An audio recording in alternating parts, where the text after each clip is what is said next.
నమస్తే స్పెషల్ డ్రైవ్కు స్వాగతం. సైంధవుడు అంటే అందరికీ ఎరుకేనా?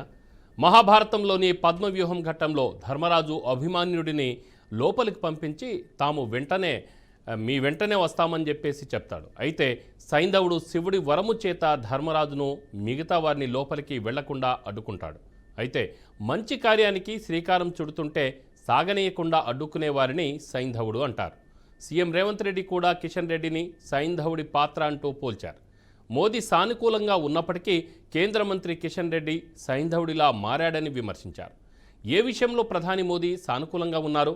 అసలు కేంద్ర మంత్రిని సైంధవుడి పాత్రలు ఎందుకు పోల్చాల్సి వచ్చింది?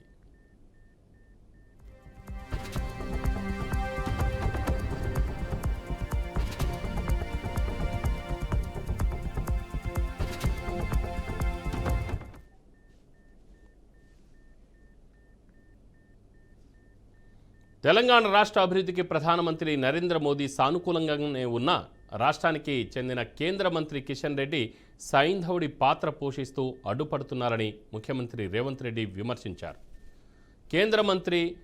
కేంద్ర మంత్రులు బీజేపీ అగ్రనాయకులు ప్రాతినిధ్యం వహిస్తున్న ప్రాంతాల్లోనే అభివృద్ధి పనులు కొనసాగుతున్నాయని చెప్పారు. తమిళనాడులో నిర్మలా సీతారామన్, కర్ణాటకలో శోభా కరందాజేలు తమ రాష్ట్రాల్లో మెట్రో రైలు పనులను చేయిస్తుంటే తెలంగాణ నుంచి కేంద్ర మంత్రి హోదాలో ఉన్న కిషన్ రెడ్డి హైదరాబాద్లో మెట్రో విస్తరణకు ఎందుకు చొరవ చూపడం లేదని ప్రశ్నించారు. ప్రధానమంత్రి గుజరాత్లోని సబర్మతి నదిని, యూపీ సీఎం యోగి గంగా నదిని, అమిత్ షా ఢిల్లీలోని యమునా నదిని ప్రక్షాళన చేయిస్తున్నారు. కిషన్ రెడ్డి మాత్రం హైదరాబాద్లోని మూసీ నది ప్రక్షాళనకు సహకరించడం లేదని ధ్వజమెత్తారు. ఆదివారం వనపర్తిలో పర్యటించిన ఆయన పలు అభివృద్ధి పనులకు శంకుస్థాపనలు చేశారు. చిన్ననాటి మిత్రులను కలుసుకున్నారు. అనంతరం ప్రభుత్వ పాలిటెక్నిక్ కళాశాల మైదానంలో ఏర్పాటు చేసిన ప్రజాపాలన ప్రగతి సభలో ప్రసంగించారు. నీకు నిజంగా చిత్తశుద్ధి ఉంటే 10 తారీఖు నుంచి పార్లమెంట్ రాబోతుంది. తొందరలోనే మా భట్టి విక్రమార్క గారు తెలంగాణ నుంచి ఉన్న పార్లమెంట్ సభ్యులను రాజకీయాలకు అతీతంగా 17 మంది లోక్సభ సభ్యులను, 7 మంది రాజ్యసభ సభ్యులను ఇంక్లూడింగ్ కిషన్ రెడ్డి అండ్ బండి సంజయ్ని సచివాలయంలో సమీక్ష పెట్టండి. తెలంగాణ రాష్ట్రానికి రావచ్చిన ప్రాజెక్టుల వివరాలు, తీసుకోవాల్సిన అనుమతులను పవర్ పాయింట్ ప్రజెంటేషన్ మీరు ఇవ్వండి. అవన్నీ తీసుకొని ఢిల్లీకి వెళ్దాం, మోడీని కలుద్దాం, తెలంగాణకు సాధించుకుందాం. నిర్మలా సీతారామన్ గారు ఈరోజు తమిళనాడుకు మెట్రో తీసుకుపోయింది. ఇవాళ కర్ణాటకలో చంద్రశేఖర్ గారు బెంగళూరుకి మెట్రో తీసుకొని పోయిండు. ఆడ ప్రతిపక్ష పార్టీల అధికారంలో ఉన్న కర్ణాటకలో ఉన్న శోభా గారు బెంగళూరుకు మెట్రో తీసుకెళ్ళింది. నిర్మలా సీతారామన్ గారు వాళ్ళ సొంత రాష్ట్రం తమిళనాడుకు మెట్రో తీసుకెళ్ళారు. మరి నీ సొంత రాష్ట్రానికి ఎందుకు మెట్రో ఎందుకు మీరు తీసుకొస్తలేరు కిషన్ రెడ్డి అని నేను అడుగుతున్నా. నేను మొన్ననే మోడీ గారిని కలిసి వచ్చిన. పాపం మోడీ గారు మంచిగానే ఉన్నారు, మనకి ఏదన్నా ఒకటి చేయాలని. సైంధవుడి పాత్ర కిషన్ రెడ్డి పోషిస్తుడు. సమస్య అక్కడ లేదు, సమస్య ఇక్కడనే ఉంది, కుటిలం ఇక్కడనే ఉంది, కుతంత్రం ఇక్కడనే ఉంది. అందుకే ఇవాళ కిషన్ రెడ్డికి చాకిరేవు పెట్టిన. సమస్య మోడీ కాదు, సమస్య ఇవాళ సమస్యలు పరిష్కరించాలని మోడీ తెలంగాణ పట్ల సానుభూతితో ఉన్నా కిషన్ రెడ్డి గారు పగతోనే ఉన్నాడు. ఆయన చీకటి మిత్రుడు కేసీఆర్ దిగిపోయిందన్న దుఃఖంలో ఉన్నాడు. ఆయన దుఃఖం సమస్య అక్కడ లేదు, ఇక్కడే ఉంది. కిషన్ రెడ్డి గత ఎన్నికల్లో తన చీకటి మిత్రుడు కేసీఆర్ ఓటమి పాలయ్యాడనే దుఃఖంలో ఉన్నారు. ఢిల్లీ నుంచి కేంద్ర పట్టణాభివృద్ధి, విద్యుత్, గృహ నిర్మాణ శాఖ మంత్రి మనోహర్ లాల్ ఖట్టర్ హైదరాబాద్కు వచ్చి పలు అంశాలపై సమీక్ష నిర్వహిస్తే స్థానిక కేంద్ర మంత్రి కిషన్ రెడ్డి హాజరు కాకపోవడంలో ఆంతర్యం ఏమిటి అని ప్రశ్నించారు. ఢిల్లీలో ఉన్న మంత్రి హైదరాబాద్కు వస్తే గల్లీలో ఉన్న నీవు ఎందుకు రాలేదని దుయ్యబట్టారు. సమస్య మోదీతో కాదు, ఆయన సానుభూతితో ఉన్నారు. సమస్య ఇక్కడే ఉంది. ముసుగు తొడిగి ఎక్కువ రోజులు ఉండలేవు. అసూయ, అసహనంతో మాట్లాడుతున్నావని కిషన్ రెడ్డిపై సీఎం మండిపడ్డారు. మేము అధికారంలోకి వచ్చిన 14 నెలల కాలంలో 55,000 ఉద్యోగాలు ఇచ్చాం. కేంద్రంలో 12 ఏళ్లుగా అధికారంలో ఉన్న బీజేపీ ప్రభుత్వం ఎన్ని ఉద్యోగాలు ఇచ్చిందో లెక్క చెప్పాలని డిమాండ్ చేశారు. సికింద్రాబాద్లో వరదలు వచ్చిన సమయంలో ఇళ్లు, వాహనాలు ఏం నష్టం జరిగితే అదే తిరిగిస్తామని ప్రజలకు హామీ ఇచ్చిన బీజేపీ నేతలు ఎందుకు ముఖం చాటేశారన్నారు. మనోహర్ లాల్ ఖట్టర్ కేంద్ర మంత్రి హైదరాబాద్కు వస్తా అంటే మొదట రాకుండా అడ్డుకున్నాడు. రెండోసారి వచ్చాడు. ఆయన పట్టణాభివృద్ధి శాఖ మంత్రి, విద్యుత్ శాఖ మంత్రి, గృహ నిర్మాణ శాఖ మంత్రి హైదరాబాద్ గ్రాండ్ కాకతీయ హోటల్లో సమీక్ష పెట్టి మంత్రి గారికి మా నివేదికలు ఇస్తే 4 గంటలు చెప్తే నీ సొంత పార్లమెంటు సికింద్రాబాద్ లో జరిగిన సమీక్ష సమావేశానికి నువ్వెందుకు డుమ్మా కొట్టినావు? నువ్వెందుకు మనోహర్ లాల్ ఖట్టర్ను మెట్రో ఇవ్వమని అడగలేదు? పేదోళ్ళకి ఇందిరమ్మ ఇండ్లు ఇవ్వమని అడగలేదు? ఇవాళ విద్యుత్తులో ఆర్థిక సహాయాన్ని ఇవ్వమని ఎందుకు చెప్పలేదు కిషన్ రెడ్డి గారు? దీన్ని బట్టి నీ కుళ్ళేందో నీ అసూయేందో కళ్ళకు కనిపిస్తలేదా అని నేను అడుగుతున్నా. కానీ అదే సమావేశానికి ఈటల రాజేందర్ గారు వచ్చి మెట్రోను మేడ్చల్ వరకు ఇవ్వమని అడిగిన మాట నిజం కాదా? హైదరాబాద్కు మంత్రి వస్తే తెలంగాణ అభివృద్ధి కోసం సమీక్ష చేస్తే 10 సార్లు నేను నీ చుట్టూతో తిరిగి మా అధికారులందరినీ ఇంటికి పంపించి నివేదికలు ఇస్తే మంత్రి వచ్చినప్పుడు నువ్వు రావా? ఏం పని చేస్తున్నావే కిషన్ రెడ్డి? హైదరాబాద్కు ఢిల్లీలోనే మంత్రి వస్తాడు కానీ ఈడ గల్లీలున్న నువ్వు సమీక్షకు రావా? ఇది నీ బుద్ధి, నీ దుర్బుద్ధి తెలంగాణ సమాజానికి అర్థమైతలేదా? ఇంత కుళ్ళెందుకు కిషన్ రెడ్డి? రాష్ట్రం నుంచి కేంద్ర మంత్రులుగా కొనసాగుతున్న ఇరువురు నేతలు తెలంగాణ అభివృద్ధికి సహకరించాల్సింది పోయి మా ప్రజాపాలన ప్రభుత్వంపై పగబట్టి బుసలు కొడుతున్నారన్నారు. ఈడీ, సిబిఐ మీ చేతుల్లో ఉన్నా మేము భయపడం. ఎంతమంది ఎన్ని అడ్డంకులు సృష్టించినా తెలంగాణ అభివృద్ధి ఆపడం సాధ్యం కాదని రేవంత్ స్పష్టం చేశారు. మేము అధికారం చేపట్టిన కొద్ది కాలంలోనే మహిళలను 1000కి పైగా బస్సులను యజమానులు చేశాం. అంబానీ, అదానీ లాంటి కార్పొరేట్ కంపెనీ ఉత్పత్తుల సరసన మహిళా సంఘాల సభ్యులు తయారు చేసిన ఉత్పత్తులను విక్రయించేందుకు వీలుగా హైదరాబాద్లోని శిల్పారామం వద్ద 150 షాపులతో అతిపెద్ద షాపింగ్ కాంప్లెక్స్ కేటాయించాం. మహిళలను కోటీశ్వరులు చేసేందుకు 0 పావలా వడ్డీ రుణాలను పునఃప్రారంభించామన్న అభివృద్ధికి సహకరించకపోగా చేస్తున్న అభివృద్ధిని అడ్డుకునే ప్రయత్నం చేస్తున్నాడని కేంద్ర మంత్రిపై మండిపడ్డారు. అందుకే ప్రధాని మోదీ మంచోడే కానీ కేంద్ర మంత్రి కిషన్ రెడ్డి సైంధవుడు అంటూ సీఎం రేవంత్ రెడ్డి విమర్శించారు.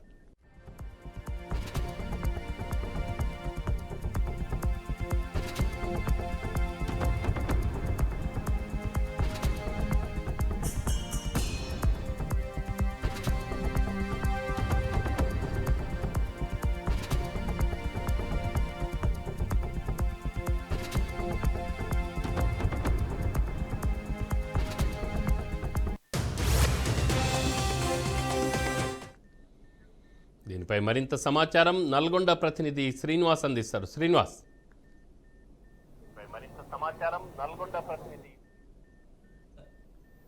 Good morning Ramarao.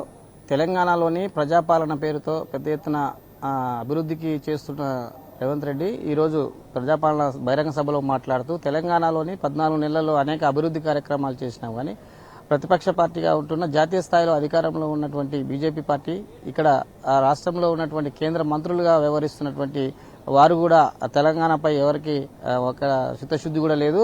జాతీయ స్థాయిలో ఉన్నటువంటి ప్రధాని మోడీ కూడా పెద్ద ఎత్తున తెలంగాణపై అభిమానం ఉంది. వారికి పెద్ద ఎత్తున తెలంగాణను అభివృద్ధి చేయాలనే ఆకాంక్ష కూడా ఉందనేది సీఎం రేవంత్ రెడ్డి చెప్పినటువంటి పరిస్థితి. కానీ తెలంగాణలో ఉన్నటువంటి స్థానికంగా తెలంగాణ వాసులు మాత్రం తెలంగాణ పట్ల కానీ తెలంగాణకు సంబంధించినటువంటి అభివృద్ధి పట్ల కానీ ఎలాంటి అభిమానం కానీ లేదంటూ పెద్ద ఎత్తున కిషన్ రెడ్డిపై ధ్వజమెత్తినటువంటి పరిస్థితి. అనేక అభివృద్ధికి చేయాల్సినటువంటి కేంద్ర నిధులతో ఈ రాష్ట్రాన్ని అభివృద్ధి చేయాల్సినటువంటి కేంద్ర మంత్రి ఇక్కడ కేంద్ర మంత్రులు వచ్చి సమావేశం పెడితే అక్కడికి సమావేశానికి పోకుండా ఉండటం ఇది దేనికి దారితీస్తుందనేదే రేవంత్ రెడ్డి ప్రశ్నించినటువంటి పరిస్థితి.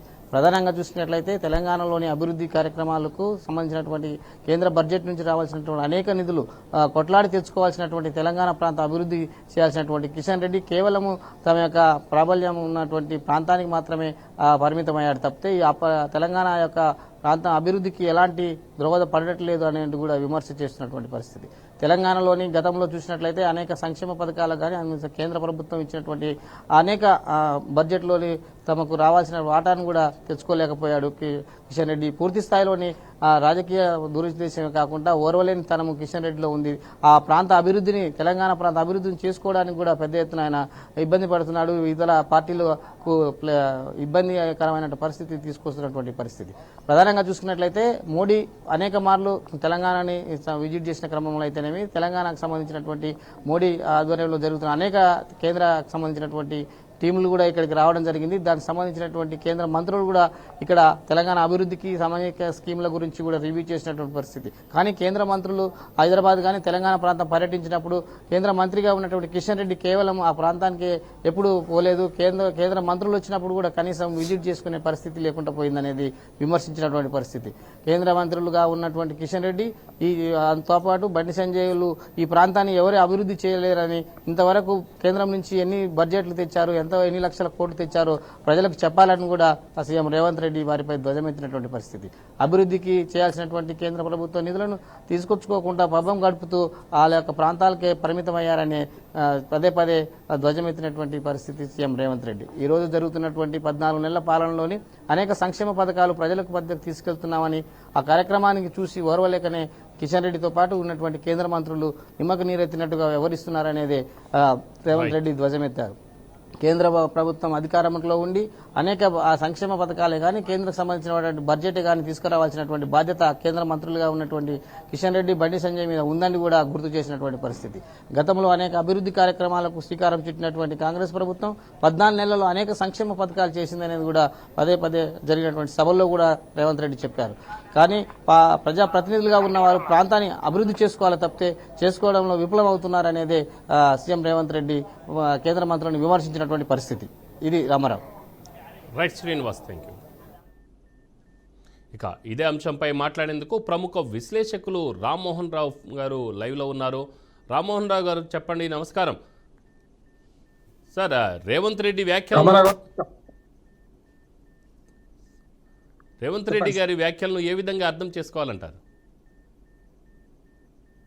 నిజమే చెప్పిండు కానీ సందర్భాలు వేరు వేరు. రీసౌండ్ వస్తుంది రామారావు గారు. నిజమే చెప్పిండు కానీ సందర్భాలు వేరుగా ఉన్నాయి. జనరల్ గా ఆవేదన కరెక్టే, రేవంత్ రెడ్డి గారి ఆవేదనలో చాలా నిజం ఉన్నది. కానీ మనం అడిగేటప్పుడు కొంత ఇంత హార్ష్గా అడగకుండా ఉంటే బాగుండేది. మొట్టమొదటిగా మొదలు 14 నెలల క్రితం అధికారంలోకి వచ్చే ముందు, అంటే ఎన్నికల రిజల్ట్స్ వస్తున్నాయి, రామారావు గారు రేవంత్ రెడ్డి గారు చాలా మంచి విషయాలు చెప్పారు. ఉదాహరణకు రాష్ట్రంలో ఉన్న ప్రతిపక్షాలు ఏవైతేనో కేసీఆర్ గారిని సంప్రదిస్తా అన్నారు, కేంద్రంలో అధికారంలో ఉన్న కిషన్ రెడ్డి గారిని కానీ మోడీ గారిని సంప్రదిస్తా అన్నారు. గతంలో కేసీఆర్ గారు చేసిన పొరపాట్లు, ఎందుకంటే ప్రధానమంత్రి స్వయంగా వచ్చినా కూడా పక్కన సీటు ఖాళీ ఉంచుకొని అధికారిక సమావేశాల్లో పాల్గొనకపోవడం చూసాం కదా. అహంకారం, అవినీతి ఓడించింది వారిని పక్కన కూర్చోబెట్టారు ప్రజలు. చరిత్ర నిర్మాతలు ప్రజలే కదా. శాశ్వతమైన ప్రభుత్వాలు పార్టీలు కావని మాటను మొదట్లో ఒక బాగా మాట్లాడారు రేవంత్ రెడ్డి గారు. కానీ తర్వాత వెంటనే, అంటే ఇప్పుడు నోరు మాట్లాడుతుంది నోసలు వెక్కిరిస్తుంది అన్నట్టు వెంటనే బడేబాయ్ అన్న నోటితోనే ఒక్క గంట లోపట్నే మోడీని ఇష్టం ఉన్నట్టు తిట్టారు. ఇది కరెక్ట్ కాదంటున్నారు. ఎందుకంటే ఆదిలోనే హంసపాద అన్నట్టు మనం అడిగింది మనమే, అడిగేసింది మనమే, లాభం లేదు కదా. అది కొంచెం కాంగ్రెస్ కు బీజేపీకి మధ్యన మంటలు రేపింది అంటున్నాడు. మొదటి నుంచి చూస్తే అడిగే విషయంలోకి వస్తే మాత్రం గతంలో కేసీఆర్ గారు మొదటి 5 ఏళ్లలో ఎట్లా కొంచెం కేంద్ర ప్రభుత్వం సఖ్యతగా ఉండి మిషన్ భగీరథకు నిధులు రాకపోయినా మిషన్ భగీరథ ప్రారంభాన్ని మోడీ గారితో ప్రారంభించుకోవడం, అట్లాగే మనోహరాబాద్ కొత్తపల్లి రైల్వే లైన్ కూడా మోడీ గారు శంకుస్థాపన చేయించడం, కొంతవరకు కేంద్ర ప్రభుత్వంతో మొదటి 5 ఏళ్లు సఖ్యతగా ఉన్నారు. అదే పద్ధతిలో కాంగ్రెస్ గవర్నమెంట్ వచ్చినాక 2 జాతీయ పార్టీలు అయినా సరే మోడీ గారితో సఖ్యతగా ఉండే ప్రయత్నం రేవంత్ రెడ్డి గారు చేశారు. ఈ ప్రస్తుతానికి వస్తాను రామారావు. అంటే నిన్నటి మాట్లాడే విషయంలో పోయిందేమో ఎస్ఎల్బిసి టన్నెల్లో ఒక విషాదకరమైన సంఘటన, బతికినారన్న ఆశ కూడా లేదు, అక్కడికి వెళ్ళారు. కానీ ఆ వెంటనే అభివృద్ధి పథకాల శంకుస్థాపనలు అవి వనపర్తిలో మాట్లాడారు. ఈ రెండు కాంట్రడిక్టరీ. అంటే అదేమో సానుభూతి కోసం పోయింది, అక్కడ నిజంగానే ఒక ముఖ్యమంత్రిగా సర్వీస్ అందించడానికి అవసరమైన ఏర్పాటు చేయడానికి విషాద సంఘటనకు వెళ్ళి తర్వాత వెంటనే ఇక్కడ మాట్లాడిన పద్ధతి చూస్తే కొన్ని సందర్భాలు స్కూల్ మీటింగ్లలో కూడా స్కూల్ మీటింగ్కి వెళ్తారు, అటు కిషన్ రెడ్డిని ఇటు కేసీఆర్ ను మోడీని ఇష్టమని తిడతారు. ఇది కరెక్ట్ కాదంటారు. అంటే వారి పార్టీ సమావేశాల్లో మాట్లాడితే వేరు, కానీ ప్రభుత్వ అధికారిక సమావేశాల్లో కూడా ఏది పడితే అది మాట్లాడడం కరెక్ట్ కాదు. కానీ అంశాలు లేవనెత్తిన అంశాలు రామారావు గారు కరెక్ట్ అంటున్నారు. ఇప్పటికి కూడా చెప్తున్నాను. ఇప్పుడు మహాభారత ఉదాహరణ చెప్పారు మీరు సైంధవుడి గురించి, నిజమే కదా. భారతం రాష్ట్రపతి వ్యాస మహర్షి ఏమంటారంటే భారతంలో ఏదైతే ఉందో సమాజంలో అదే ఉంది, సమాజంలో ఏదైతే ఉందో భారతంలో అదే రాశాను అంటాడు. నిజంగా అంతే కదా. శిఖండి పాత్రలు ఉంటాయి, రకరకాల పాత్రలు ఉంటాయి, ధృతరాష్ట్ర కవిగిలు అంటే రకరకాలు ఉంటాయి. కానీ ఇప్పుడు ఇక్కడికి వచ్చే కల్లా కిషన్ రెడ్డి గారి పాత్రను మనం ఖచ్చితంగా తప్పుపట్టాల్సిందే. ఎందుకంటే గతంలో తెలంగాణ ఉద్యమ సమయంలో కూడా కిషన్ రెడ్డి గారు స్పష్టంగా రాజీనామా చేయకుండా అంబిగ్విటీ మెయింటైన్ చేశారు. ఆ విషయంలో రేవంత్ రెడ్డి కూడా అదే పని చేశాడు. రేవంత్ రెడ్డి కూడా తుపాకీ పట్టుకొని కరీంనగర్ పోయిన సందర్భం చూశాం. తెలంగాణ ద్రోహులు ఎవరు, మంచి ఎవరు అనేది గతంలో తేలింది కూడా. కానీ తెలంగాణ వచ్చిన తర్వాత ఇచ్చింది మేమని కాంగ్రెస్, తెచ్చింది మేమని బీఆర్ఎస్ కాదు కదా, మా చిన్నమ్మ లేకపోతే ఎట్లా, మేము సుష్మా స్వరాజ్ గారు కూడా సంతకం పెట్టారు కదా, మా బీజేపీ సంతకం పెట్టింది కదా అని బీజేపీ 3 పుక్కలాట 3 పార్టీల ఆట మొదటి నుంచి కొనసాగుతుంది. కానీ నేను ఎప్పుడు ఏమంటానంటే తమిళనాడు రాజకీయాలు మనం పాటిస్తే బాగుంటుందని. ఇక్కడ ఏమైంది, ఈ 3 ముక్కలాటలో బీఆర్ఎస్ ఉన్న రోజులేమో బీఆర్ఎస్ ను బదనం చేసింది ఈ 2 పార్టీలు బీజేపీ కాంగ్రెస్. ఇప్పుడు కాంగ్రెస్ హయాం మొదలైంది 14 ఏళ్ల కాలంలో ఏం సాధించామంటే ఎక్కడ వేసిన గొంగలి అక్కడే ఉంది అనే పాట కూడా వస్తుంది. కనుక చేత కాకపోతే కూడా ఇటువంటి మాటలు వస్తాయనే విమర్శ కూడా రేవంత్ రెడ్డి గారి పట్ల ఉన్నది. ఎందుకంటే 6 గ్యారంటీలు 13 హామీలు 420, నేను అనను కానీ ప్రతిపక్షాలు అంటున్నాయి కదా 420 హామీలు ఇచ్చారు, అందులో బస్సు ప్రయాణం తప్ప మిగతాదంతా అరకొర హామీలు నెరవేరుస్తున్నారని విమర్శ ఉన్నది. ఇంకోటి రేవంత్ రెడ్డి గారు ఇంటా బయట 2 పోరు ఎదుర్కొంటున్నారు. కనుక ఇంటి పోరుగా ఇంతింత కాదయ్యా విశ్వదాభిరామ వినవేమో అన్నారు. చూసాం కదా మనం, చెప్పులోని రాయి చెవిలోని జోరీగా ఇంటిలోని పోరు ఇంతింత కాదయ్యా విశ్వదాభిరామ వినవేమో అనుకుంటారు. కనుక రేవంత్ రెడ్డి గారు ఇంటా బయట ఎదుర్కొంటారు. ఇంట్లోనేమో సీనియర్లతోని, అట్లాగే నిన్ననే కొత్త ఇన్ఛార్జ్ గారు వచ్చి మీనాక్షి నటరాజు గారు వచ్చి ఆమె మీటింగ్ పెట్టింది, దీపా మునిషి పోయింది. ఇట్లా చూసుకుంటే కొంత పార్టీలో కూడా ఆయన పట్ల వ్యతిరేకత అసంతృప్తి ఉందని మనకు అర్థమవుతుంది. దీన్ని తట్టుకోవాలి, ఇటు పక్క బీఆర్ఎస్ మొన్నటిదాకా అధికారంలో ఉన్న బీఆర్ఎస్ తట్టుకోవాలి, ఇటు పక్కనేమో బీజేపీని తట్టుకోవాలి. ఈ సందర్భంలో పడి ఇప్పుడు శత్రువును స్పష్టంగా చూపించే రాజకీయ చాణక్యాన్ని ప్రదర్శించారు రేవంత్ రెడ్డి. ఎప్పుడు కూడా రాజకీయాల్లో రామారావు గారు రాజకీయాలు సోషల్ కెమిస్ట్రీ, HO2 ఎట్లా అవుతుంది అనేది ఎప్పుడు చెప్పలేము. ఎన్నికల రిజల్ట్లో కావచ్చు, లేకపోతే పరిపాలనలో కావచ్చు. ఇక్కడ జరిగింది ఏంటంటే శత్రువును బ్లాక్ అండ్ వైట్ లో చూపించాలనుకున్నారు రేవంత్ రెడ్డి. అది రాజకీయంగా కరెక్ట్ అంటున్నాడు. కానీ చర్చించిన అంశాలు కానీ అడిగిన అంశాలు కానీ కిషన్ రెడ్డిని ఒక్కటి నేను టార్గెట్ చేస్తే లాభం లేదు అంటున్నాడు. కిషన్ రెడ్డి కానీ బండి సంజయ్ కానీ వీళ్ళు కేంద్ర మంత్రులుగా ఉండి మన రాష్ట్రానికి ఏం సాధించారంటే, నిజంగా చెప్పాలంటే ఈ 10 ఏళ్లలో సాధించింది కూడా ఏం లేదు. ఒక రకంగా చెప్పాలంటే మొన్నటి మనోహర్ లాల్ ఖట్టర్ సమావేశాన్ని పోకపోవడం కూడా పెద్ద పొరపాటు మన కిషన్ రెడ్డి గారిది. రెండోది కూడా చెప్తున్నాను, డబుల్ ఇంజన్ సర్కార్ కోసం ఈ బీజేపీ పార్టీ ప్రయత్నం చేస్తున్నా నాకు అనిపిస్తుంది. అంటే డబుల్ ఇంజన్ సర్కార్ రావాలంటే ఇక 3.5 ఏళ్ళు కావాలి, వాళ్ళు నిజంగా వాళ్ళు ఏమైనా చేస్తే. కానీ 3.5 ఏళ్ల తర్వాత కూడా ఈ సమస్యలు ఇట్లాగే ఉన్నాయి అనుకోండి, కేంద్ర ప్రభుత్వం నుంచి రావాల్సిన మెట్రో సంగతి ఏంది, అట్లా కంటోన్మెంట్ భూముల సంగతి ఏంది, మీరు 12 సమస్యలు ఉన్నాయి మనకు. ఇవన్నీ మనకు మల్కాజ్గిరి అయిపోయింది, అక్కడ రైల్వే ఓవర్ బ్రిడ్జ్ల సంగతి ఏంది, చాలా ఉన్నాయి. కనుక ఇవన్నిటి గురించి ఆంధ్రప్రదేశ్ తెలంగాణకు అప్పుడు విభజన సమయంలో ఇచ్చిన విభజన చట్టంలో ఉన్న హామీల సంగతి ఏంది, ఇవన్నీ ప్రజలు అడుగుతారు కదా. అయితే ఇప్పటి నుంచి మొదలుపెట్టి కొంతవరకైనా కాంగ్రెస్ ప్రభుత్వం ఉండొచ్చు రాష్ట్రంలో, సాధించే క్రమంలో కిషన్ రెడ్డి గారి కన్నా ముందు అడుగు వేసి ఆయన నేను తీసుకొచ్చాను ఈ పథకాలను తనని ముద్ర వేసుకున్నాను అనుకోండి, అప్పుడు ఆటోమేటిక్ గా సాధ్యమవుతుంది. మనకు స్మార్ట్ సిటీల గురించి కరీంనగర్ ఉంది, వరంగల్ ఉన్నది. బండి సంజయ్ గారు కూడా ఉత్తర తెలంగాణ జిల్లాలకు ప్రాతినిధ్యం వహిస్తున్నారు కదా, వారు కూడా కరీంనగర్కి ఏం కావాలి, వరంగల్కి ఏం కావాలి, ఈ సంగతి చేస్తే బాగుంటుంది. వచ్చిన వాటి గురించి పంచాయతీ మొదలైంది రామారావు గారు. ఇప్పుడు సమస్య ఏంటంటే మనకు వడ్డించేవాడు మనవాడు ఉన్నాడు, రామ్మోహన్ నాయుడు గారు ఉన్నారు. ఆయన మంచి చెడ్డో విమానాశ్రయంలో చిన్న సాంకేతికంగా అంశాలు ఉంటే వాటిని పరిష్కరించుకున్నారు. GMR తోని 150 కిలోమీటర్స్ లోపల మరొక ఇంటర్నేషనల్ ఎయిర్పోర్ట్ ఉండొద్దు, లేకపోతే నేషనల్ ఎయిర్పోర్ట్ ఉండొద్దు అనే దాని మీద కొంత సామరస్యంగా దాన్ని పరిష్కరించుకున్నారు. వచ్చిన దాని గురించి వీళ్ళు పంచాయతీ పెట్టుకుంటారు, కానీ రాని దాని గురించి మాట్లాడాలి కదా. చాలా పథకాలు ఆగింది మన దగ్గర. ఇళ్ల పథకం నుంచి మొదలు పెడితే లక్షలాది ఇళ్లు మంజూరు చేసినామంటారు, ఒకటి గ్రౌండ్ కాదు. కేసీఆర్ గారి హయాంలో డబుల్ బెడ్రూమ్ ఇల్లు అట్లా ఆగిపోయినాయి, వీళ్ళ 14 ఏళ్ల పాలనలో ఇట్లా ఆగిపోయినాయి. కనుక ప్రతిపక్షాలు కూడా ఇదే విమర్శ చేస్తున్నాయి, మీరు హామీలు అమలు చేయలేక మీరు ఇంటా బయట శత్రువులు ఎదుర్కొంటున్నారు కనుక మీరు దాన్ని బట్టి మాట్లాడుతున్నారు, మమ్మల్ని చూపెడుతున్నారు అంటున్నారు. కనుక ఏ టీము బి టీము ఈ ఆరోపణలన్నీ ప్రజలు గమనిస్తున్నారు రామారావు గారు. అర్థమైంది వాళ్ళకు, ఎవరికి ఏ టీం ఈ టీం ఎవరు గారు, 3 పార్టీలు 3 అధికారంలో రావాలనేమో. బీజేపీ పార్టీ రేపు అధికారంలో డబుల్ ఇంజన్ సర్కార్ రావాలని, ఇటుపక్క కాంగ్రెస్ మరోసారి అధికారంలో రావాలని. 10 ఏళ్ల ప్రభుత్వం పడిపోయింది కదా మాది, 10 ఏళ్ల తర్వాత మళ్ళీ వచ్చే 5 ఏళ్ల తర్వాత 3 ఏళ్ల తర్వాత మేమే రావాలని బీఆర్ఎస్ ప్రయత్నం చేస్తుంది. తప్పులేదు, సన్యాసుల మఠాలు కావు పార్టీలు. కానీ చేసే క్రమంలో ఆవులు కొట్లాడుకుంటే లేగదూడల కాళ్ళు పెరుగుతాయి కదా, అది జరుగుతుంది అంటున్నాడు. కానీ తమిళనాడు రాజకీయాలలో స్పష్టంగా ఒక అంశం ఏదైనా తమిళనాడుకు సంబంధించిన ప్రయోజనం ఉంటే అన్ని పార్టీలు ఏకమవుతాయి. ఒకవేళ కేంద్ర ప్రభుత్వం మంచో చెడ్డో కొన్ని దురుసుగా ప్రవర్తిస్తే కూడా అన్ని పార్టీలు మిత్రపక్షం కూడా ఎదిరించే ప్రయత్నం చేస్తారు. ఒక ఉదాహరణ చెప్తాను మీకు రామారావు గారు. గతంలో మనకు హిందీ భాష వృద్ధి విషయంలో అన్నాడీఎంకే ఎన్నికలప్పుడే అన్నాడీఎంకే మన ఎన్డీఏ కుటుంబంలో భాగస్వామి. కానీ అన్నాడీఎంకే హిందీ భాష గురించి ఏదైనా సమస్య రాగానే ఎన్నికలప్పుడు కూడా పొత్తులో ఉండి కూడా వాళ్ళు వ్యతిరేకించారు సమస్యలు. హిందీ భాషను వ్యతిరేకించాలా కాదా అంటే తప్పది, నేను జాతీయవాదిని, హిందీ భాష దేశం అంతా ఉండాలని కోరుకునేవాడిని. కానీ తమిళనాడులో ఎట్లా ఉంటుంది, వాళ్ళ ప్రయోజనాల నిమిత్తం డిఎంకే అన్నాడీఎంకే కాదు చిన్న చితక పార్టీలు కూడా ఏకమవుతాయి, వాళ్ళు తీసుకొచ్చుకుంటాం. ప్రభుత్వంలో ఎవరున్నా, కేంద్ర మంత్రులు ఎవరున్నా, రాష్ట్రంలో ఏ ప్రభుత్వం ఉన్నా తమిళనాడుకు కావాల్సిన ప్రయోజనాల కోసం వాళ్ళు అన్ని పార్టీలు ఏకమవుతాయి కదా, మన దగ్గర ఎందుకు ఏకం కావాలని తెలంగాణ ప్రజలు ప్రశ్నిస్తున్నారు బిడ్డలు. మీ గొడవలో మన తెలంగాణ ప్రజలు నష్టపోదు కదా, ఎందుకు నష్టపోతున్నాయి అంటే మీ రాజకీయాల్లో కూడా నష్టపోతున్నాయి అని అంటున్నారు. రేవంత్ రెడ్డి గారు ప్రస్తావించిన అంశాలు నిజం, అది నిజంగా వాస్తవమే. కిషన్ రెడ్డి గారు సమాధానం చెప్పాలి ఎందుకు మీటింగ్ పోలేకపోయిండు. అట్లాగే కిషన్ రెడ్డి గారు కూడా కొన్ని తన రీతిలో అభివృద్ధి జరిగిన దాన్నేమో తన ఖాతాలో వేసుకుంటున్నారు. ఉదాహరణకు నిన్ననే మనకు నెంబర్ ఫస్ట్ స్టాప్ ఏది గోల్నాక నుంచి అంబర్పేట ఆ మార్గంలో జాతీయ రహదారి బ్రిడ్జి 7 ఏళ్ళు అయింది. 7 ఏళ్ల నుంచి మొన్నటి పూర్తి అయింది. పూర్తి కాకపోవడానికి తన కారణం కదా, మరి 2 సార్లు కేంద్ర మంత్రిగా ఉన్నారు కదా, ఇప్పుడు కాగానే తగుదనమ్మని ఇనాగ్రేషన్ చేసుకున్నారు, ముఖ్యమంత్రి కూడా విలువకుండా చేసుకున్నారు. ఏమైతుంది ఇప్పుడు?